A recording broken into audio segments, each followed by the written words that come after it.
पहाड़ के जंगलों में बिखरा पिरूल अब महिलाओं की तकदीर बदल रहा है।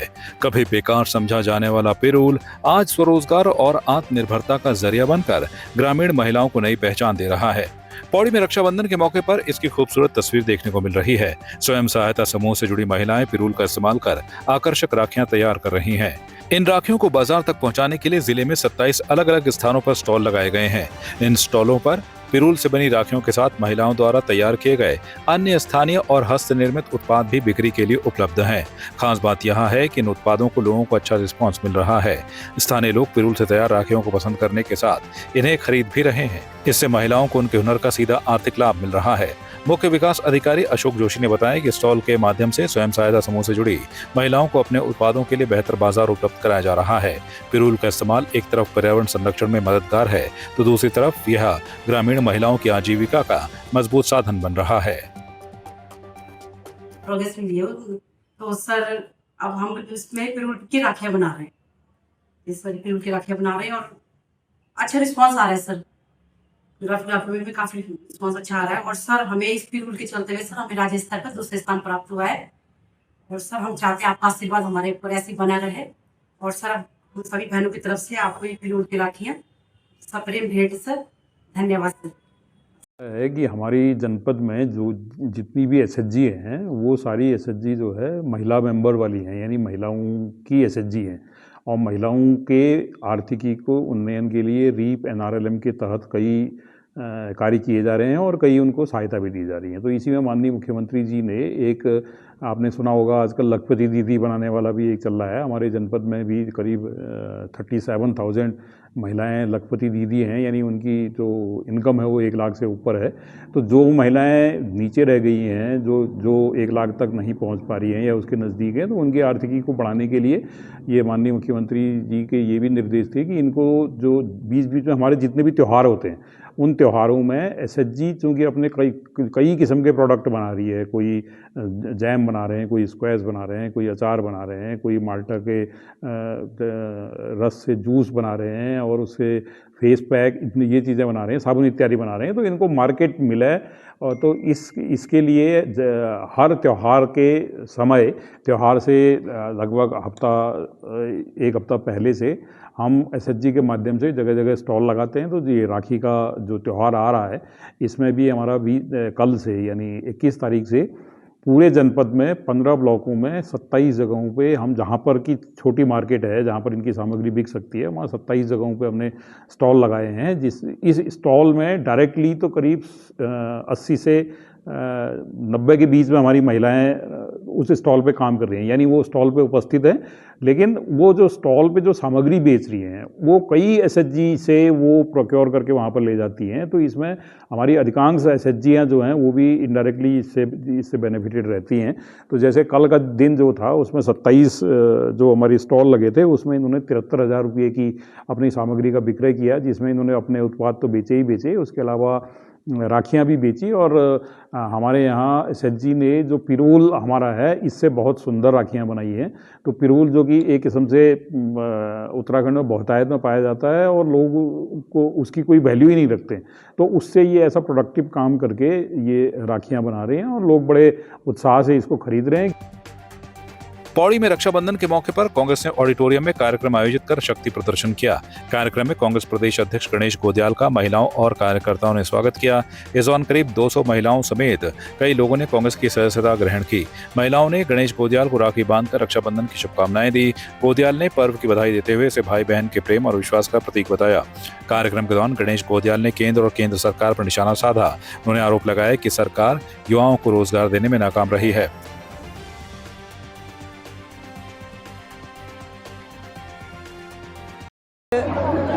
आज रक्षाबंधन का पावन पर्व यहाँ पर पौड़ी में जिला कांग्रेस कमेटी, शहर कांग्रेस कमेटी और सुंदरलाल मोयाल जी के सौजन्य से आयोजित यहाँ पर किया गया है। इतनी बड़ी संख्या में हमारी बहनें यहाँ पर आई हैं, ये हमारे लिए खुशी की बात है। और हमने अपनी बहनों से ये वादा किया है कि सरकार के द्वारा जो वो अपेक्षा रखती हैं कि सरकार को क्या करना चाहिए, हमारी सरकार बनने पर वो तमाम उनकी अपेक्षाएं हम पूरा करेंगे। ये वादा, ये संकल्प हम इस रक्षाबंधन के पावन पर्व पर लेते हैं। गोयल जी, आपने किया, कांग्रेस ने ही तो किया। उन्होंने क्या किया वो अपना बताएं। कांग्रेस ने इस देश में आज़ादी के बाद जो कुछ बदलाव आए, जो जीवन स्तर ऊंचा हुआ, वो जो कुछ भी हुआ कांग्रेस ने किया। वो अपनी बात बताएं कि उन्होंने क्या किया।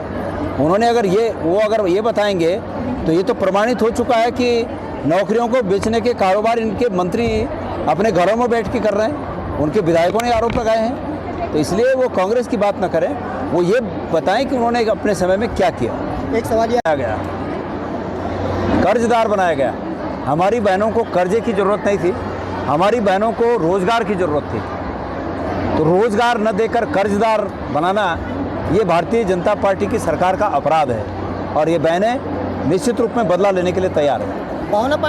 देखिए, सबसे पहले आज रक्षाबंधन के पर्व के उस अवसर पर मैं अपनी बहनों को ढेर सारी शुभकामनाएं, बधाइयाँ देता हूं और भगवान से प्रार्थना करता हूं कि ये रक्षाबंधन उनके जीवन में ढेर सारी खुशियां लेकर आए और उनके जो सपने हैं उनके सपने साकार हों।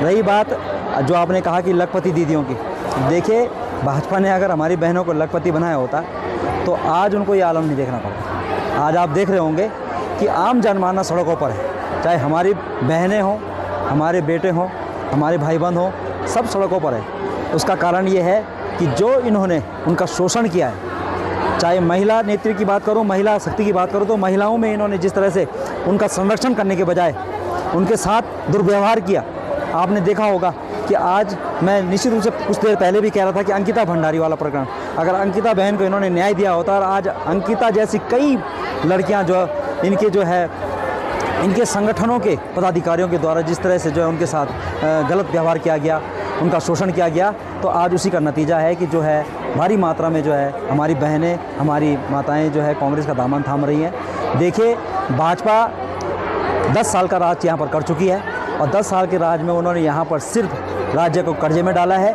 और जो यहाँ के युवा हैं उनको बेरोज़गार बनाया है।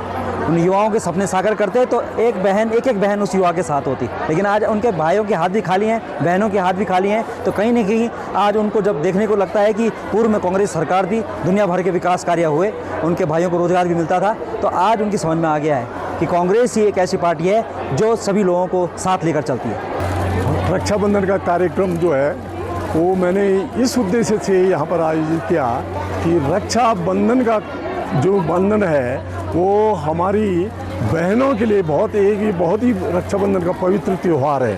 और इस त्यौहार पर बहनें अपने भाइयों की कलाई पर रक्षा सूत्र बांधती हैं और भाइयों से ये आश्वस्त होना चाहती हैं कि उनकी सुरक्षा बनी रहेगी।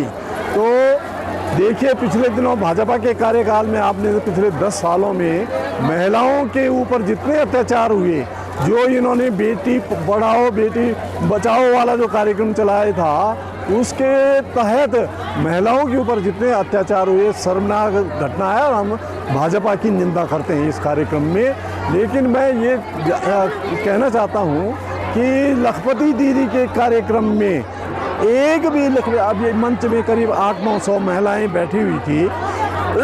महिलाओं में पूछा गया कि क्या कोई लखपति बनी है, सब ने हाथ हिलाकर मना किया कि कोई लखपति नहीं बनी। उल्टा इन्होंने बैंकों से कर्ज दिला करके हमारी बहनों को कर्जदार बना दिया है। बहुत अच्छी लगी भेजी हमसे कि आज गणेश गोदिया जी थे, हम राखी बांधी और हमेशा हमसे ये अवसर मिलू रहा कि हम जो गणेश गोदिया जी थे राखी बांधा और सभी बहनों से बहुत अच्छी लगी कि आज रक्षाबंधन उपलक्ष्य है, आज गणेश गोदिया जी थे हमने राखी बांधी। आज का कार्यक्रम बहुत ही बढ़िया रहा। आज हमारे कांग्रेस कमेटी के प्रदेश अध्यक्ष यहाँ पे गणेश गोदियाल जी थे और उनके साथ काफी लोग सम्मिलित भी हुए और काफी बहनें ऐसे भी आई थी कि जिनके भाई नहीं हैं और जिनके भाई बॉर्डर पे आज अपनी जो है कि अपनी ड्यूटी पे हैं और रक्षाबंधन के त्योहार पे आज उनको रक्षा सूत्र पे याद कर रहे हैं। तो काफी बहनें ऐसे भी यहाँ पे आई थी और माननीय गणेश गोदियाल जी के द्वारा यहाँ पे बहुत सुंदर आयोजन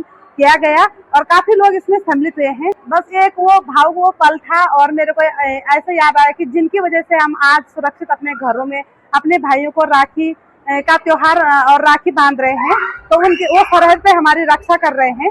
तो बस इसी के माध्यम से मैंने एक छोटा सा उनके लिए लाइन गाई। बागेश्वर के कपकोट विकासखंड के दुर्गम क्षेत्र से सामने आई तस्वीरें पहाड़ में विकास की जमीनी हकीकत बयां कर रही हैं। एक बुजुर्ग महिला की मौत के बाद ग्रामीणों को शव कंधों पर उठाकर दुर्गम रास्ते से शमशान घाट तक ले जाना पड़ा। गांव से शमशान तक सड़क तो दूर, सुरक्षित पैदल रास्ता भी उपलब्ध नहीं है। बारिश के मौसम में ग्रामीणों की मुश्किलें और बढ़ जाती हैं। अंतिम यात्रा के दौरान ग्रामीणों को जोखिम भरे रास्तों से गुजरना पड़ा।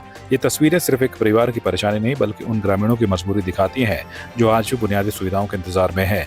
ऐसे में सवाल उठ रहा है कि दुर्गम गांवों तक विकास और सड़क पहुंचाने के सरकारी दावे आखिर जमीन पर कितने सच हैं।